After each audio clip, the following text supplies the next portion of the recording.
ఇప్పుడు రూల్స్ అనేవి లేకుండా మనం జర్నల్ ఎంట్రీస్ ఎలా పాస్ చేయొచ్చో ఇప్పుడు చూద్దాం. అయితే ఫస్ట్ ఇక్కడ కొన్ని ఎంట్రీస్ ఇచ్చాను. ఇక ఎంట్రీస్ అనేది మనం చేద్దాం. ఈరోజు మనం జర్నల్ ఎంట్రీస్ చేస్తున్నాం. జర్నల్ ఎంట్రీస్ అనేవి అకౌంట్స్లో చాలా ఇంపార్టెంట్. అండ్ ఇవి వస్తే మనకు లెడ్జర్స్ వస్తాయి, వస్తాయి, ట్రయల్ బ్యాలెన్స్ వస్తుంది. ఇలా ఇది అనేది చాలా బేసిక్ అనమాట. అయితే ఈ బేసిక్ పాయింట్ అనేది చాలామందికి రాకుండా ఉంటుంది. అయితే దీన్ని ఎలా నేర్చుకుందాం అనేది మనం చూద్దాం. రూల్స్ అనేవి లేకుండా real account, personal account, nominal account అవి ఏం పట్టించుకోకుండా మనం ఫస్ట్ అకౌంట్స్ నేర్చుకున్నాం. అకౌంట్స్ నేర్చుకున్నాక దీని తర్వాత మనం కాన్సెప్ట్ లెర్న్ చేసుకున్నాం. ఎందుకంటే అకౌంట్స్ వచ్చిన తర్వాత కాన్సెప్ట్ చాలా ఈజీగా అర్థమైపోతుంది. జస్ట్ 2 minutes పడుతుంది అంతే అనుకుంటా. కాబట్టి అకౌంట్స్ అనేది నేను ఇదే ఛానల్లో ఇస్తున్నాను. ప్రతి అకౌంట్స్ అనేది అప్లోడ్ చేయబోతున్నాను. మీకు ఒకవేళ ఫ్యూచర్ అప్డేట్స్ కావాలంటే తప్పకుండా ఈ ఛానల్ని సబ్స్క్రైబ్ చేసుకోండి. అండ్ వీడియో మీకు నచ్చితే మాత్రమే లైక్ చేయండి. అండ్ ఎలా ఉందో కామెంట్ చేయండి. And thank you. ఒకేసారి అన్ని కుప్పలాగా చేసుకోవడం కన్నా ఒక్కొక్కటి క్లారిటీగా చేసుకుందాం మనం. ఫస్ట్ కొన్ని ఎంట్రీస్ చూద్దాం. ఇక్కడ purchased goods from X 50,000. Okay. Sold goods RS 50,000 to Y. Salaries paid 5,000. Commission received 2,000. Started business with cash 2 lakhs. ఈ ఫస్ట్ 5 ఎంట్రీస్ చూద్దాం, తర్వాత ఇవి చూద్దాం. ఇక్కడ మనకు ఇక్కడ చూడండి, పర్చేస్డ్ గూడ్స్ ఫ్రమ్ ఎక్స్ 50,000 అని ఇచ్చాము. అయితే క్యాష్ ఆ క్రెడిట్ అనుకుంటే మనకి ఇక్కడ ఎక్స్ అని ఇచ్చాము, పర్చేస్ చేసాం, కానీ క్యాష్ అనేది ఇవ్వలేదు. ఇక్కడ క్యాష్ అనే మాట మనకు రాలేదు కాబట్టి ఇది క్రెడిట్ ఎంట్రీ. ఒకవేళ మనకు ఫర్ క్యాష్ అంటే ఇది క్యాష్ ఎంట్రీ అనమాట. ఒకవేళ ఇది రాకపోతే credit entry, right? Okay. Sold goods 50,000 to Y. 50,000 rupees వైకి అమ్మాం. ఇక్కడ ఫర్ క్యాష్ లేదు, ఫర్ బ్యాంక్ లేదు, వై అని మెన్షన్ చేసాం. ఒకవేళ వై అని మెన్షన్ చేశారు అంటే ఇది కూడా క్రెడిట్ అనమాట. ఒకవేళ ఫర్ క్యాష్ అని ఇస్తే మనకు క్యాష్ ఎంట్రీ. ఇక్కడ మనకు క్యాష్ అనేది ఇవ్వలేదు కాబట్టి ఇది తప్పకుండా ఎంట్రీ మాత్రం క్రెడిట్ అనమాట. ఇక్కడ క్యాష్ అయితే ఏం చేయాలి, క్రెడిట్ అయితే ఏం చేయాలి అని మనం కూడా చూద్దాం. శాలరీస్ పేడ్ అంటే డబ్బులు పోయాయి. కమిషన్ రిసీవ్డ్ డబ్బులు వచ్చాయి. స్టార్టెడ్ బిజినెస్ విత్ క్యాష్, మన డబ్బులు మనకే ఉన్నాయి కానీ బిజినెస్లో పెట్టాను. దీని ఎంట్రీస్ చూద్దాం. ఫస్ట్ ఆఫ్ ఆల్ ఇక్కడ చూడండి, ఒక పేపర్ మీద నేను ప్రొఫార్మా రాశాను. ప్రొఫార్మా ఏం లేదు, date, particulars, ledger folio LF, debit amount, credit amount. ఇక్కడ డెబిట్ క్రెడిట్ రెండు ఉండవు. Journal entries in the books of, ఇది ఎవరి బుక్స్ ఇవ్వలేదు. ఇక్కడ ఆఫ్ మిస్టర్ ఎన్ అనుకుందాం. Okay, of N, mister N అనుకుందాం మనం. Okay guys. Date, first date కాలంలో 1st June, 1st June 2000. ఇక purchased goods from X for cash లేదా బై చెక్ అనుకున్నాం. క్యాష్ ఆర్ చెక్ ఎంట్రీ అనేది.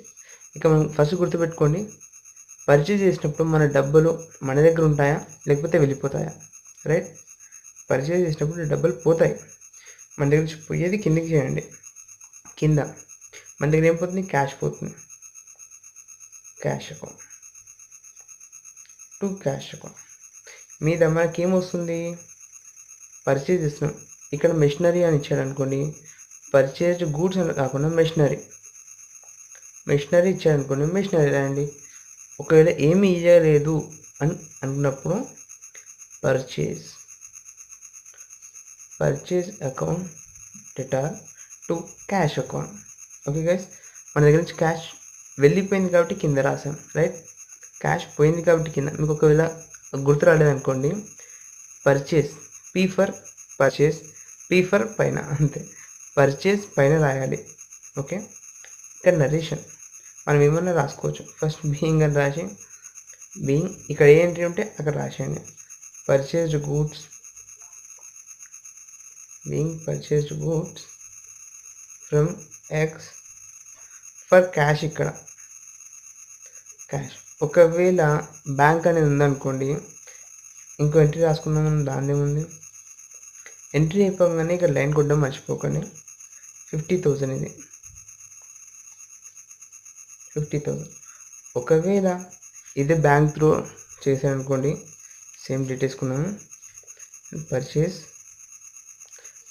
కాకుండా ఇక్కడ మెషినరీ అని ఇచ్చాడు అనుకున్నాం.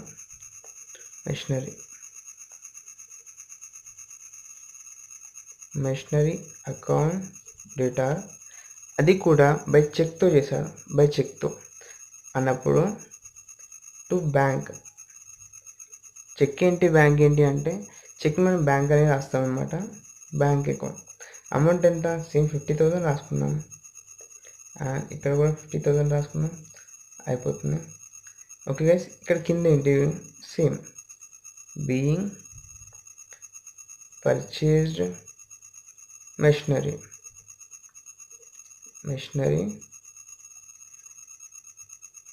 By cheque. మనం చెక్తో ఇచ్చాం కదా, అయిపోయింది.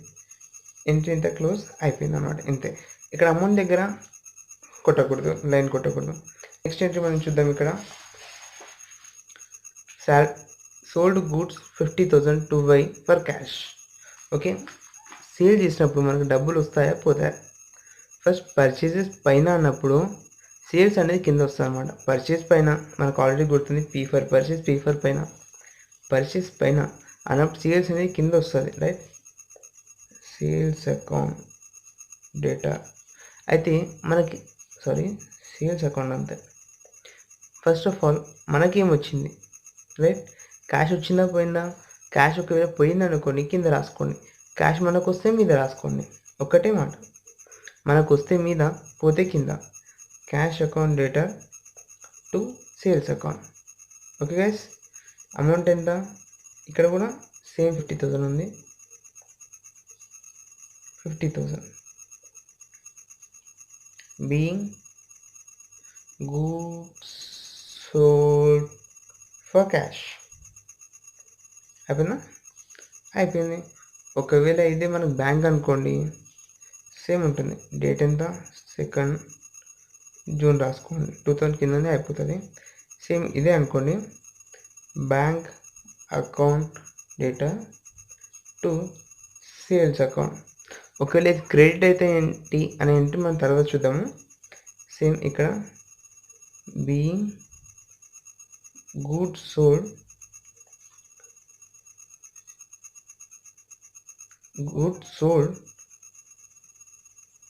and paid by check and received by check. Okay guys, entry అనేది కన్ఫర్మ్ ఇలాగే ఉండాలని ఏం అవసరం లేదు. మనకి ఇక్కడ ఇచ్చిన ఎంట్రీని ఇక్కడ రాసినా సరిపోతుంది, మనకు అట్లేం లేదు. అయిపోయింది. నెక్స్ట్ ఎంట్రీ మనం చూద్దాం. Salaries paid and commission received. Salaries paid first చూద్దాము. 3rd June salaries received. మనకు డబ్బులు వస్తున్నాయా పోతున్నాయా? ఒకటే మాట, వస్తుందా పోతుందా. సాలరీస్ రిసీవ్డ్ అంటే డబ్బులు, గుర్తుపెట్టుకోండి. సాలరీస్ పే చేసినప్పుడు డబ్బులు పోతాయి. పోయిందంటే కింద రాసుకోవాలి కదా. ఫస్ట్ ఇక్కడ చూడండి, salaries account data to cash or bank. మనం క్యాష్తో పే చేస్తామా లేదా చెక్తో చేస్తామా అనేది మనకి ఇష్టం. క్యాష్ బ్యాంక్, మనం ఏది రాసుకుంటే ఏదైనా ఒకటి రాసుకోండి. అకౌంట్ ఎంత, మనకి ఎంత రాస్తున్నాం, 5,000. ఇక్కడ 5,000 బీయింగ్ సాలరీస్ పేడ్ అంతే. అండ్ ఎంట్రీ అయిపోయింది అంతే. 4th జూన్ చూస్తే మాత్రం మనం రిసీవ్డ్ కమిషన్ ఉంది. కమిషన్ మనకు రిసీవ్ అయింది. డబ్బులు వస్తున్నాయా పోతున్నాయా అనేది గుర్తుపెట్టుకోండి. డబ్బులు మనకు వస్తే మీద ఉంటుంది, పోతే కింద ఉంటుంది. డబ్బులు మనకు వస్తున్నాయి కాబట్టి క్యాష్ అకౌంట్ డేటా మన క్యాష్లో వస్తుంది. టు కమిషన్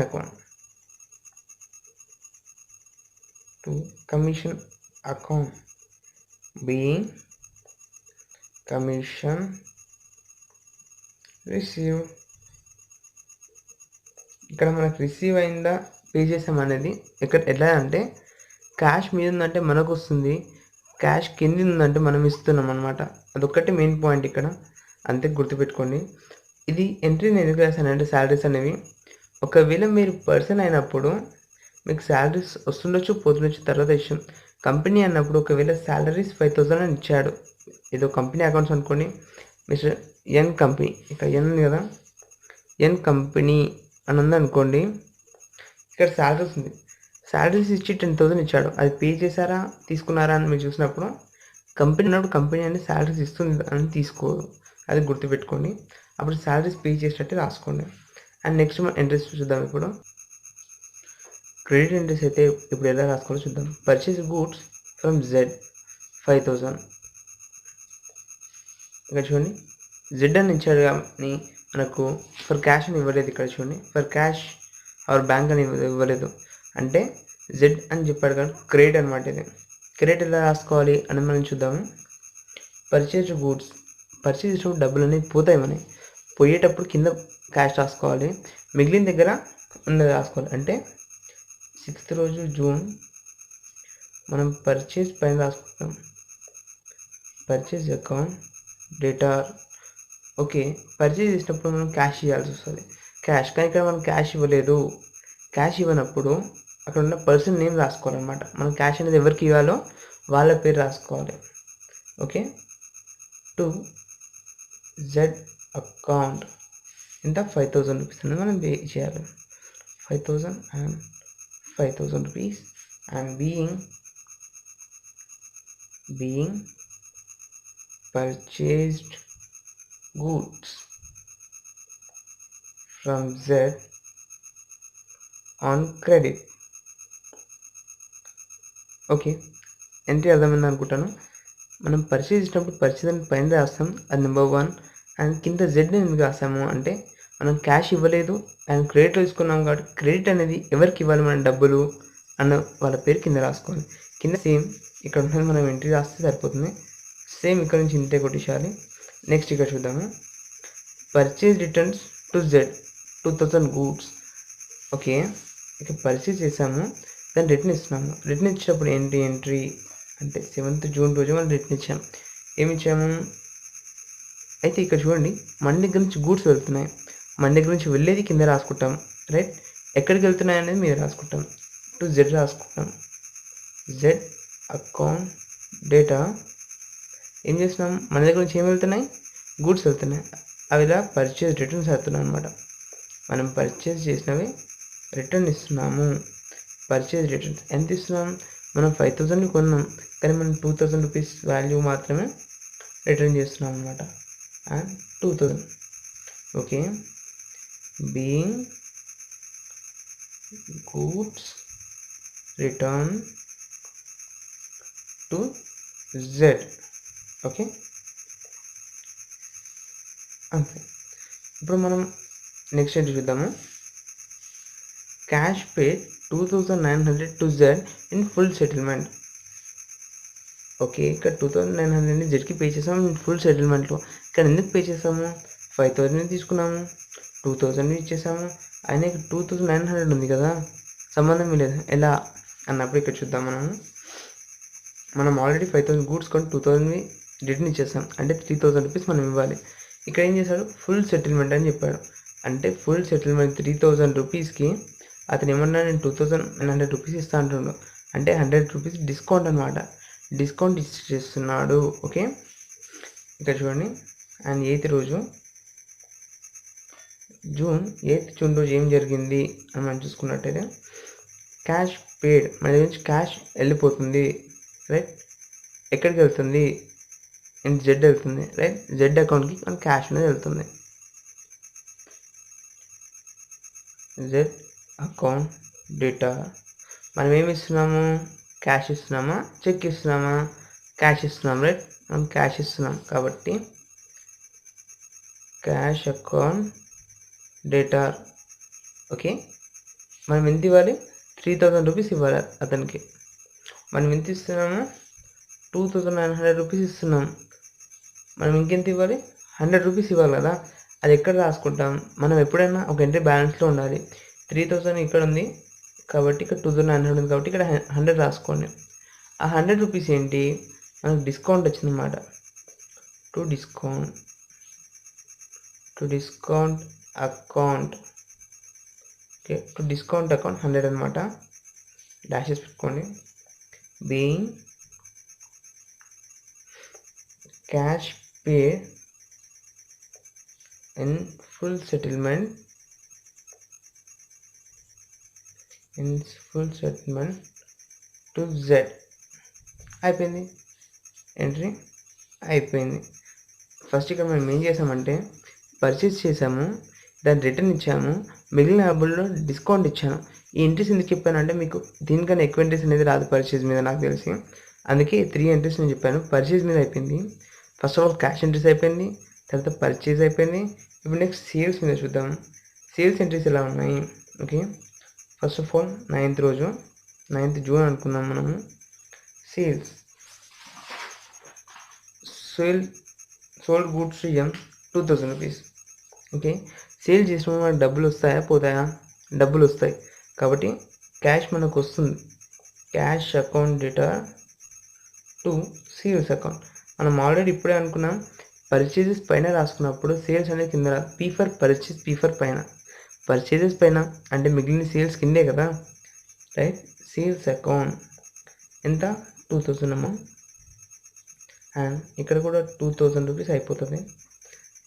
సేమ్ ఇక్కడ being sales being goods sold అని రాయండి. ఓకే, అండ్ క్యాష్కి రాసాం మనం ఇక్కడ. సారీ గైస్, దీన్ని నేను క్యాష్ ఎంట్రీ రాసాను. నెక్స్ట్ మళ్ళీ దీన్ని క్రెడిట్ ఎంట్రీ చేద్దాం. దాని ఉంది పెట్టుకోండి. 9th జూన్ ఎంట్రీ ఏంటి, మనము క్రెడిట్లో తీసుకున్నాం. ఎవరికి ఇవ్వాలి? క్యాష్ కూడా ఉంది కదా, అదే డబ్బులు ఎవరికి ఇవ్వాలి? మనం ఎంకి ఇవ్వాలి, right. M account data to sales account being goods sold to M on credit, right guys, on credit అయిపోయింది. తర్వాత ఏమైంది, అమౌంట్ ఎంత? సేమ్ 2000 రాసుకున్నాము, 2000. ఇక్కడ నెక్స్ట్ ఇక్కడ sale returns from M 500 rupees. 500 rupees goods వచ్చాయి మనకు. అయితే సేల్స్ రిటర్న్స్ ఎక్కడ రాసుకోవాలి అని అనుకుంటే, ఇక్కడ సేల్స్ ఇక్కడ ఉంది కాబట్టి సేల్స్ రిటర్న్ ఇక్కడ రాసుకోవాలి. సేల్స్ కింద ఉంది, సేల్స్ రిటర్న్స్ మీద, పర్చేస్ పైన ఉంటుంది, పర్చేస్ రిటర్న్స్ కింద, అంతే కదా. Same 10th June sales returns account data to M account. MA కదా, మనం ఎం దగ్గర గూడ్స్ కొన్నప్పుడు ఎంకే ఇస్తాం కదా, ఎం అయిపోయింది. ఎం కమ్మినప్పుడు ఎంఏ మనకి ఇస్తాడు. ఎంత? 500 రూపీస్ గూడ్స్ మనకి ఇచ్చాడు. 500 and 500 being sales return from M, right. M కమ్మినప్పుడు మనం ఎంకి ఇచ్చేసాడు, అంతే కదా, రైట్. నెక్స్ట్ ఎంట్రీ చూద్దాం. ఇప్పుడు 11th ఎంట్రీ చూద్దాము. Payment received from M 1450 in full settlement. Okay, 11th June రోజు మనకు పేమెంట్ వచ్చింది. ఎక్కడి నుంచి? ఎం నుంచి. ఎందుకంటే మనం ఎంకి గూడ్స్ అమ్మాము, ఎం డబ్బులు ఇస్తున్నాడు. ఎంత ఇస్తున్నాడు? 1450 ఇస్తున్నాడు. మనకి ఎంత ఇవ్వాలి? 2000 గూడ్స్ కొని 500 రూపీస్ రిటర్న్ ఇచ్చాడు, అంటే 1500 రూపీస్ ఇవ్వాలి, కానీ 1450 ఇస్తున్నాడు. 15 రూపీస్ డిస్కౌంట్ తీసుకున్నాడు, 50 రూపాయలు. అంటే మనం ఏం చేస్తున్నాం ఇక్కడ? డబ్బులు మనకు వస్తున్నాయా పోతున్నాయా? ఒకటే మాట, మనకు డబ్బులు వస్తున్నాయి కాబట్టి మీరు రాసుకోండి. Cash account data, right. ఎంత వస్తుంది మనకు క్యాష్ అనేది? 1450. ఓకే, మన డిస్కౌంట్ అనేది మనం ఇస్తున్నాము ఇప్పుడు, ఎందుకంటే బట్ 1450 ఇచ్చినా మనమే కదా 15 ఇచ్చేది, కాబట్టి డిస్కౌంట్. రిసీవ్డా అలౌడా అండ్ డిస్కౌంట్ అతనికి అలౌ చేస్తున్నాం మనం అనమాట. అలౌడ్ అకౌంట్ డేటా టు ఎవరికైతే మనం ఇస్తున్నాము ఎం అకౌంట్ 50 రూపీస్. ఇది క్రెడిట్లో ఉంది కాబట్టి ఇక్కడ 1500 rupees being cash received and discount allowed to ఎం, అంతే. బ్రాకెట్ క్లోజ్ అండ్ ఎంట్రీ అయిపోయింది. నెక్స్ట్ ఇలాగే మనం ఇంకొన్ని ఎంట్రీస్ చాలా డీప్గా చూద్దాము. కొన్ని మనం స్టెప్ వైజ్ చేసుకుందాము ఎంట్రీస్ అని, తప్పకుండా చూడండి. నెక్స్ట్ ఇలాగే ఈజీగా మనం సింపుల్ నుండి టఫ్గా మిగిలినవి కూడా చూద్దాము. మనం ఇంటర్ లెవెలే కాకుండా degree and MBA and post graduation లెవెల్లో కూడా మనము తప్పకుండా జనరల్ చేద్దాము. ఫస్ట్ ఇది ఎంట్రీ, నెక్స్ట్ వీడియోలో చూడండి. నెక్స్ట్ వీడియో కూడా తప్పకుండా చూడండి. దాంట్లో దీనికన్నా డీప్గా జనరల్ ఎంట్రీస్ చెప్తాను. And thank you. Please subscribe our channel.